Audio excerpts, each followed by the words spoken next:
Today I need you to embrace what comes hard. Today I need you to accept the challenge. Today I need you to fall in love with the process. There will be plenty of opportunities to get discouraged, to lose your passion and think that it's not meant to be. But if you're going to reach your destiny, you have to have a made-up mind. If you give up after the first time, or the 5th time, or the 30th time, what that really means is you didn't want it bad enough. There should be something you're believing for that you are relentless. You are not moved by how impossible it looks. You're not discouraged by how long it's taking. You don't give up because people told you no. Your attitude is, if I have to believe my whole life, I'm not going to stop believing. I'm not going to take no for an answer. I'm not going to settle for mediocrity. I'm going to keep pursuing what's in my heart. And ask yourself, what do I really want? What do I really want? And write it down. Writing causes thinking. Thinking creates an image. And you get these images going, you're building a vision in your mind. It's the visionaries that's changed the world. Think of that. But what keeps that competitive edge, what keeps you on top, is the ability to think and prepare mentally over and over and over again. The body has limitations, the mind does not. We focus so much on what goes on from the neck down that we forget it all starts from here. Everything starts from there. If you're not mentally ready, you're never really physically prepared. And that's where the preparation starts.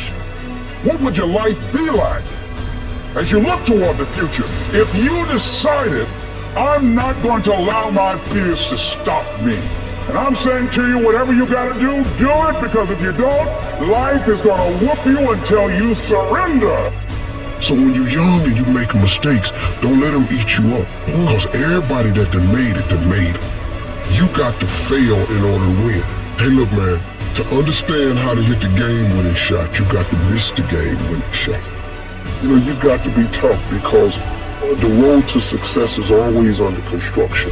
It's never a clear path to success. The people who become successful are the people who have a relentless attitude. And you just got to hang in there through the bad breaks, because the bad breaks is coming, but they usually come right before the big break is about to happen. You get a series of bad breaks and it stumbles up a lot of people. My life and my success is to say to anyone, you can stumble, you can fall, you can get back up again.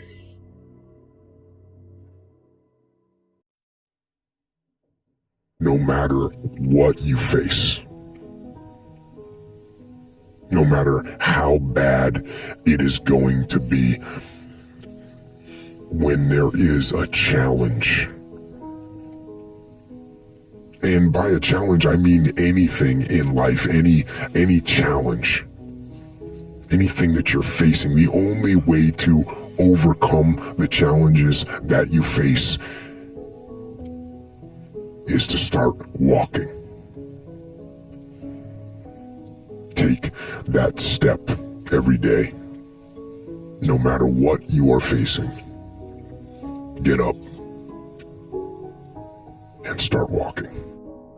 I have the ability to see the end before the beginning even begins. And what that means is I know that to get to the very end, I can see it right now. So before I went to Buds, and I was losing all this weight and shit, I saw myself walking across the stage at 191 pounds. That's what I had to get to get into the door. I saw myself 6 months, a year later, wherever's gonna take me to do it. I saw myself walking across that stage, getting that certificate of graduation from Buds. And I was able to be there at 300 pounds.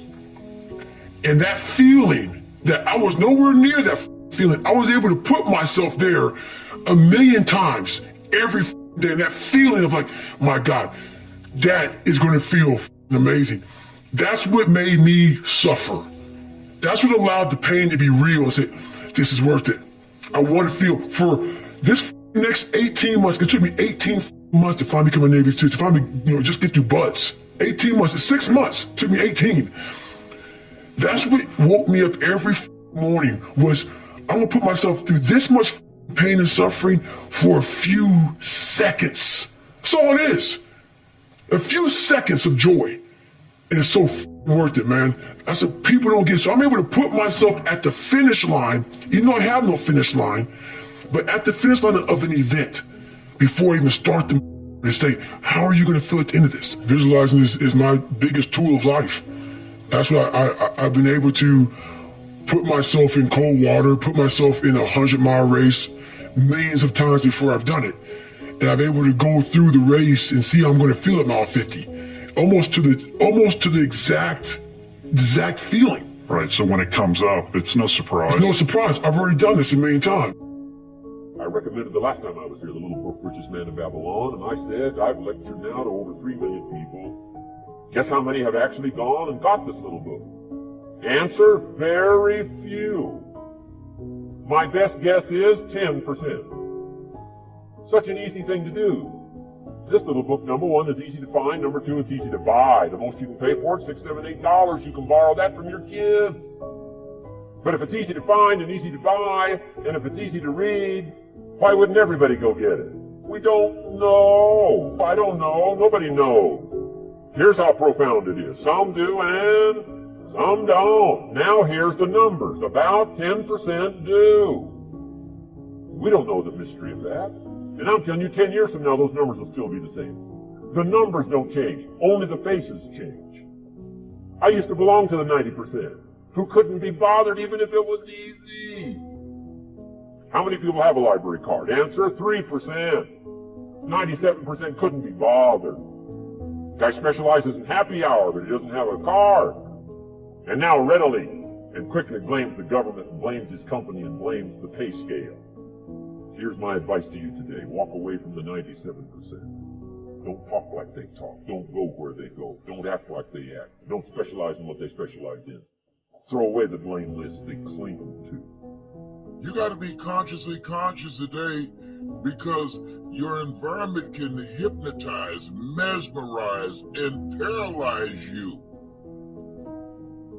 The other thing is, take full responsibility for your life. Oscar Wilde once said, responsibility is what we expect from somebody else. This is very true. Most people dread accepting responsibility. That's just a fact of life, and we can see it in operation every day. We can see ourselves getting hot under the collar when the dentist keeps us waiting, and we're sitting there reading old magazines when our appointment was 30 minutes ago.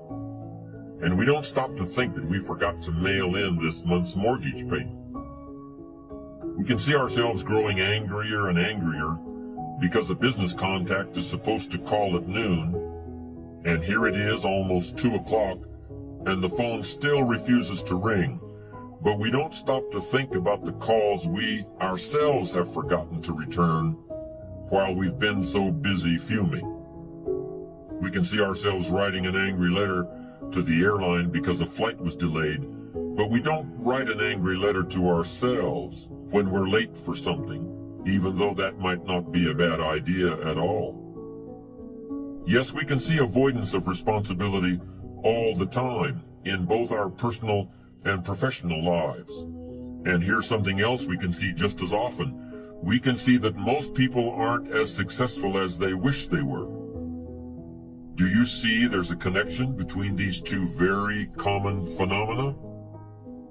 I certainly do, and by the end of this session, I hope you'll agree with me. I hope you'll understand that it's in your best interests to take responsibility for everything you do. But that's only the beginning.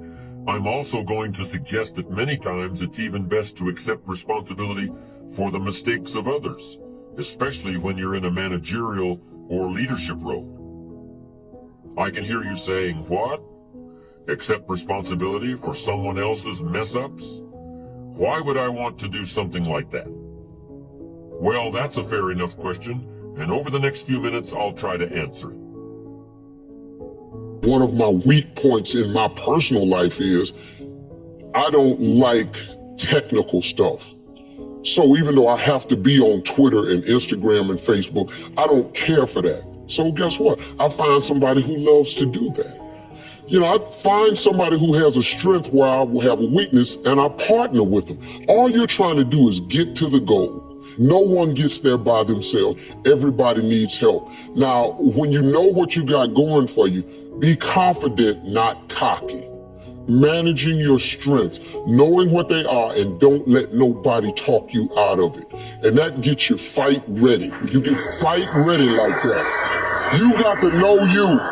Helps you develop your skills.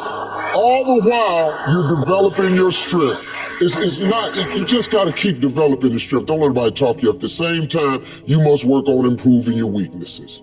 So I've had to, in spite of myself, get on Instagram, get on Twitter, get on Facebook. I got to do the videos whether I want to or not because the world is moving to social media. If I had as many followers as Kim Kardashian, I probably wouldn't even have to do this TV show. During the years when professional basketball was just beginning to become really popular, Bill Russell, who played center for the Boston Celtics, was one of the greatest players in the pro league. He was especially known for his rebounding and his defensive skills. But like a lot of very tall centers, Russell was never much of a free throw shooter. His free throw percentage was quite a bit below average, in fact. But this low percentage didn't really give a clear picture of Russell's ability as an athlete. And in one game, he gave a very convincing demonstration of this. It was the final game of a championship series between Boston and the Los Angeles Lakers.